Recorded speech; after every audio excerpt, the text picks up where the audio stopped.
creating 3D objects using the WebGL. And in the previous video we were able to create this animation, and you can click here and open the demo, and this is the one that we created in the previous video.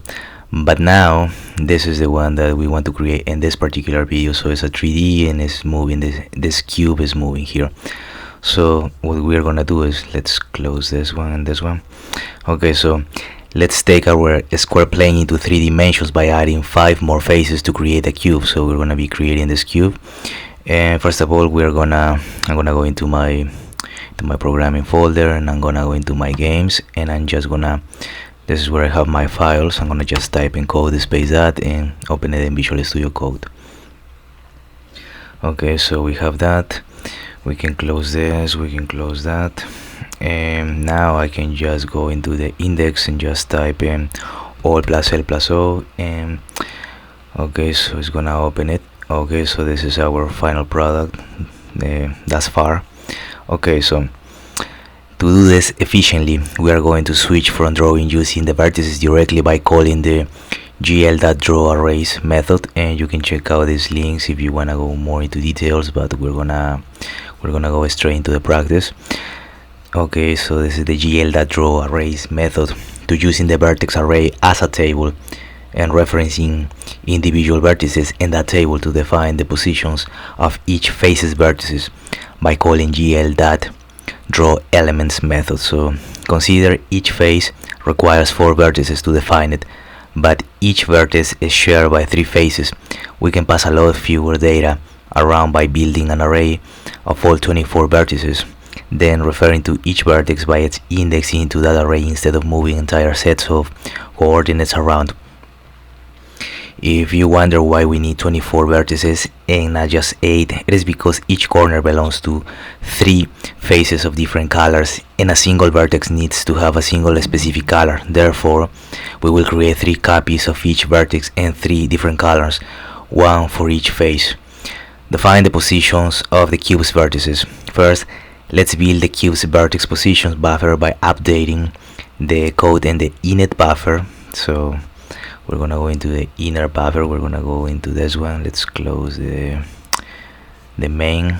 Okay, so this is pretty much the same as it was for this square plane, but somewhat longer since there are 24 vertices, 4 per side. Okay, so we're gonna update this file, the init-buffers.js. okay, and the init position buffer function. So we're gonna be looking for the inner position function buffer of your init buffer JS module. Replace the positions declaration with this code. Okay, so let me see. Okay, this is a bunch of numbers here, so what we are gonna do is, in the init position buffer function in your init buffer JS module, replace the position. So and the init position is gonna be this one, init position buffer. Let me see, init position buffer. So we're gonna be here, and we are gonna replace the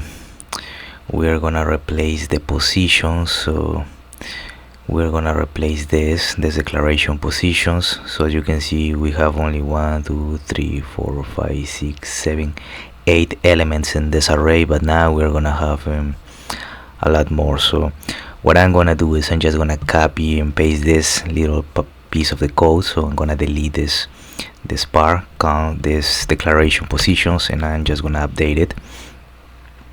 And the reason I just copy and paste it is because I have a bunch of numbers, 1s and 0s, so I don't want to mess it up. And so pretty much we have this declaration positions, and the array starts from here and ends here. As you can see, we have the front face is going to be this part, the back face, the top face, the bottom face, right face, and left face. So we can save it up to this point. Okay, so, and obviously, well, it has changed a little bit. As you can see, before we had just a normal square, now we have this kind of like a UFO, I mean a triangle. So let's keep moving. Okay, and let me see. As you can see, we have the positions declaration. We have an array here, and for the front face, So we have negative 1.0, negative 1.0, 1.0, and positive 1.0, then negative 1, negative 1.0, then positive, positive, positive, and then we have negative and positive. So for the back face it's kind of similar, but it's changing. We have these fours are negatives, this one is positive, negative, so we're playing around with these values. Let's keep moving. Okay, so since we have added a C component to our vertices, we need to update the non-components of our vertex positions attribute to 3. So, and yeah, if you have taken calculus of several variables, so sometimes in the previous calculus you just deal with x and y, so this is like a calculus 3 where you are dealing with a C variable, so you have x, y, and now C, so this is kind of similar. Okay, so let me see. Okay, note in the set position attribute function and the set position attribute function of your draw scene module, so we're gonna close this file and we're gonna open the draw scene file.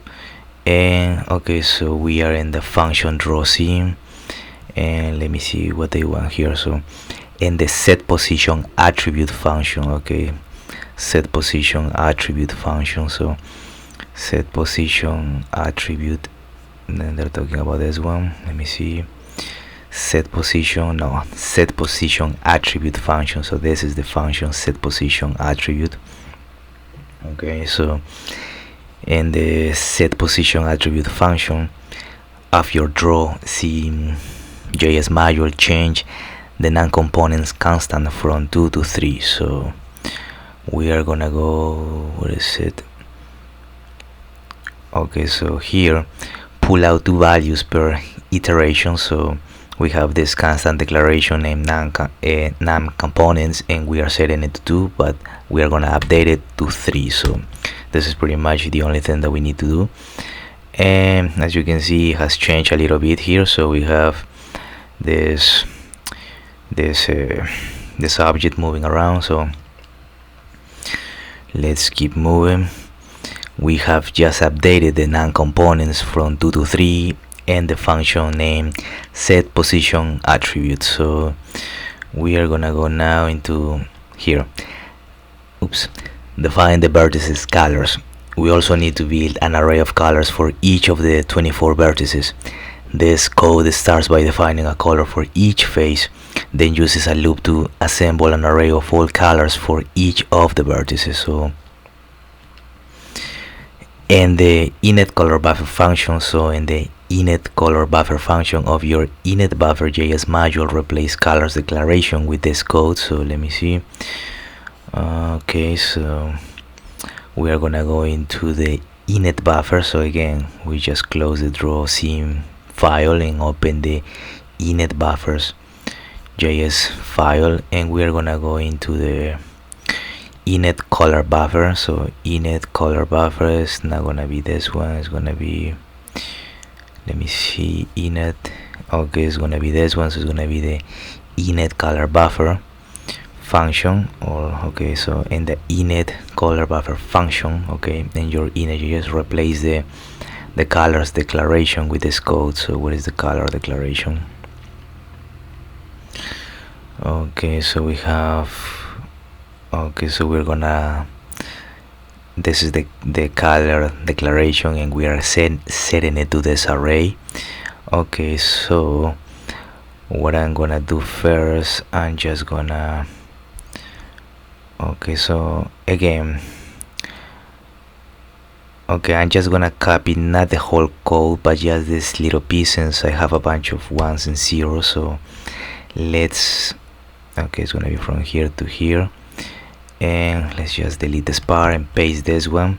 So I'm just gonna copy that part, and then the other part I'm gonna type it in. So we have updated the front colors, as you see here. We, in the previous, the name of this declaration, it was colors. We have updated it. Now the name is face colors, and this declaration we are setting it to an array. And well, 1 2 3 4 5 6 arrays. So the first array we have the front face white, the second array we have the back face. So let's see the front face, the first array. So we have 1.0 1.0 1.0 1.0. so this is the front face, is going to be all white. Let me see something here. So let's see the second one, back face. It's going to be red, since we have this array is going to be 1.0 0 0 0.0 and 1.0. The third one, the top face, is going to be green, since we have 0.0 1.0 0.0 and 1.0. The fourth array we have the bottom face is going to be blue, since we have 0.0 0.0 1.0 1.0. Then we have the right face is going to be 1.0 1.0 0.0 and 1.0. And finally the left face, that is purple, that is going to be 1.0 0 0 1.0 and 1.0. so we have that. Okay, so this is that for this declaration face colors, and we are setting it to these arrays. And now we're gonna continue coding. I'm just gonna copy this comment here. I'm gonna move right here. Okay, so convert the array of colors into a table for all the vertices. So let's start typing something in. Okay, so we're gonna have this var declaration. So we're gonna have var colors like this, and we're gonna set it to something. Okay, so we're gonna set it to an empty set, or an empty string, an empty array, so like that. And then we're gonna go move below, and we're gonna have the for statement. So we're gonna open parentheses, so for, then we're gonna do something like this. And okay, so we end up that. Okay, and the condition, we need to write the condition inside the parentheses for the bar. Okay, for the bar j, that is equal, or that is set to 0, for the variable declaration j, that is set to 0, as long as j is less than face colors of face colors that length. So the second one we separate it with a semicolon. Okay, we're gonna use the plus. Okay, it's gonna be plus j. Okay, and this is similar to the, well, not similar, this is incrementing j by 1. And when we have this, the addition statement, or the addition assignment operator is the plus sign and then the equal, but in this case we're just using the plus, so we are incremented by 1.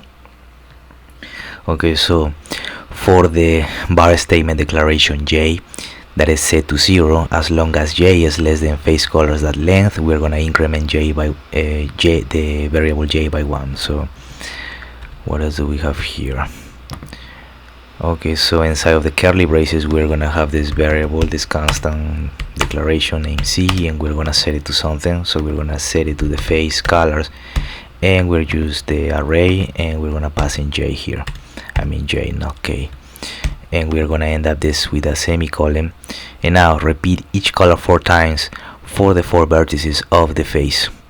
Okay, so we're gonna repeat it 4 times, and to do that we're gonna go inside of the for statement. So this is the for loop, so we're gonna type in color. Okay, colors, and we're gonna set it to colors like this. That, let me see, concat, let me see if we have that. It's gonna be no, we don't have it here. We have it, let's type it in again. So it's gonna be cat, no. Okay, so, and we're gonna do it 4 times. It's gonna be c, like that.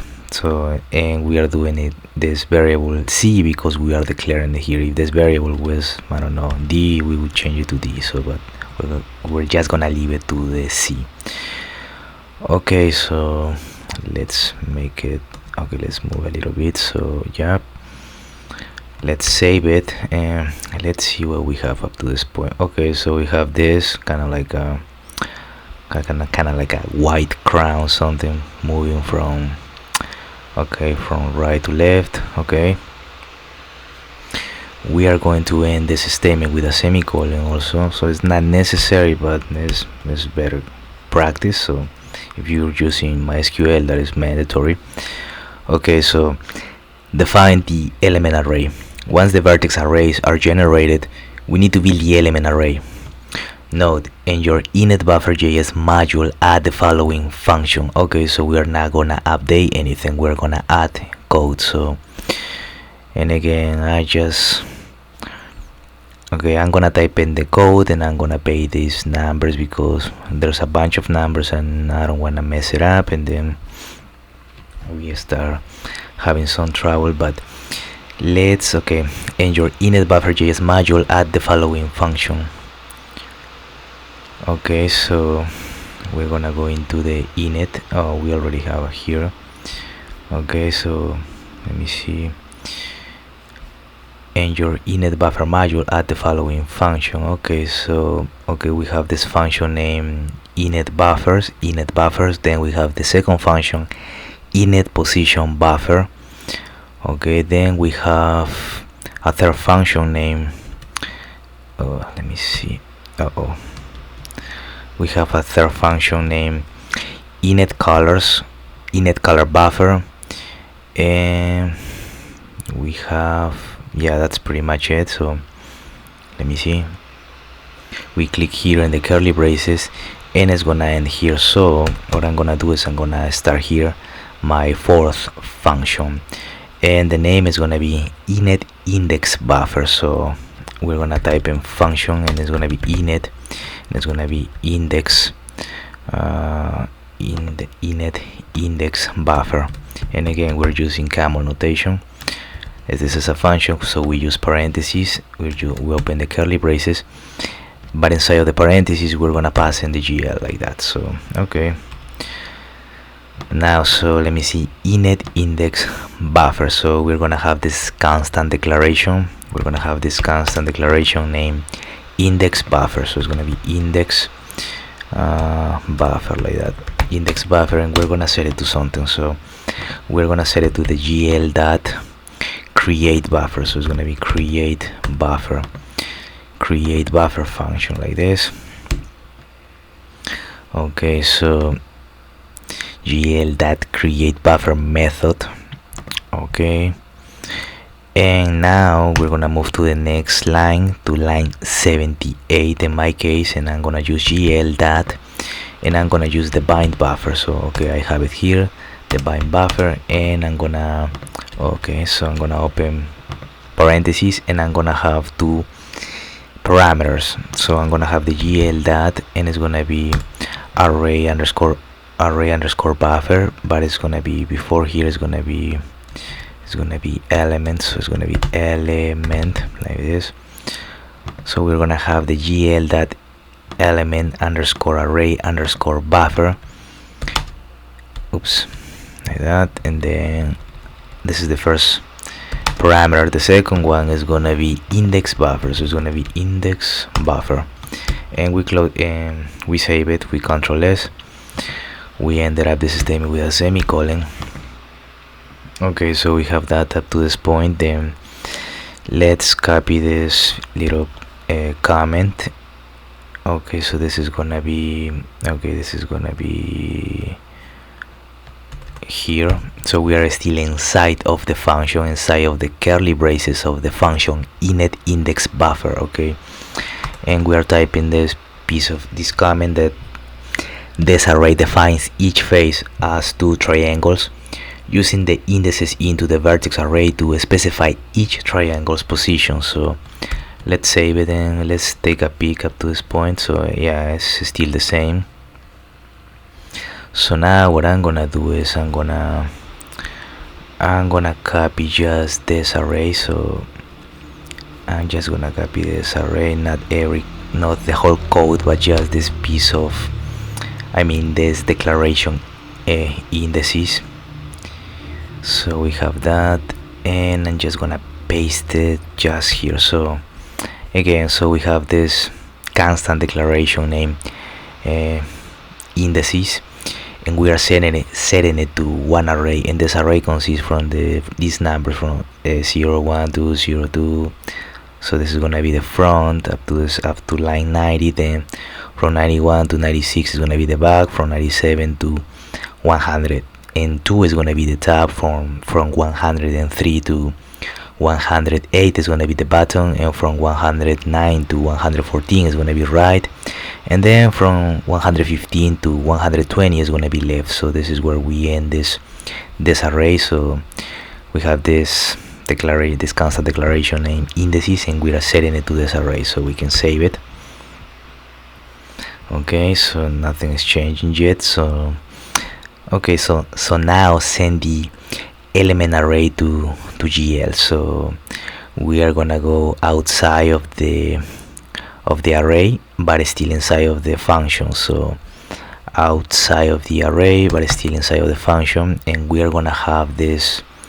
Okay, we're gonna send it. So now send the element array to the GL, and to do that we're gonna type in GL that bind buffer, like that. So it means buffer data. Okay, so it's gonna be, yeah, bind buffer, and the other is buffer data. Okay, it's gonna be buffer. Okay, so it's gonna be the GL data buffer data. So we're gonna open parentheses, and inside of the parentheses we're gonna have the GL dat, and it's gonna be elementary. No, I mean it's gonna be GL dot element underscore array underscore buffer. That is gonna be the first argument. The second argument is gonna be new. We're gonna use the keyword new, and it's gonna be okay, uppercase letter U I M. So U I, well, integer. So U integer 16, U integer 16 array, like that. And okay, so let me see. Yeah, it's okay if I type it in like this. So U and then integer. So it's already here in Visual Studio Code, so you can choose the 16, 32, 8A, but we are going to be using the 16 array. So that we're going to pass in inside the parentheses the name of the declaration, and it's going to be this one. Let me see, it's that one. Yeah, indices. So like that. Okay, this is our second argument. Let me see. Okay, and our final argument is gonna be the GL dat, and it's gonna be a static draw. Okay, we can end it up with a comma, and we're gonna have okay, so we close the parentheses, and we can add a semicolon at the end. Let me see, we can just make, okay, like that. And let me see. Okay, nothing is changing yet. Okay, so now outside of the parentheses of the GL.buffer data, we're gonna return the index buffer. So we're gonna return the index buffer. Let me see. So we're gonna return this declaration here. This declaration is the index buffer. So now we're gonna return it. Okay, so I'm gonna go just before we end here this curly braces, and let me see, let's put it here. It's gonna be return, and it's gonna be index buffer, like that. Return index buffer, and we can save it. Okay, so we have that up to this point. Now we okay, semicolon at the end, we close the curly braces, and then we export the init buffer. So okay, so we are good up to this point.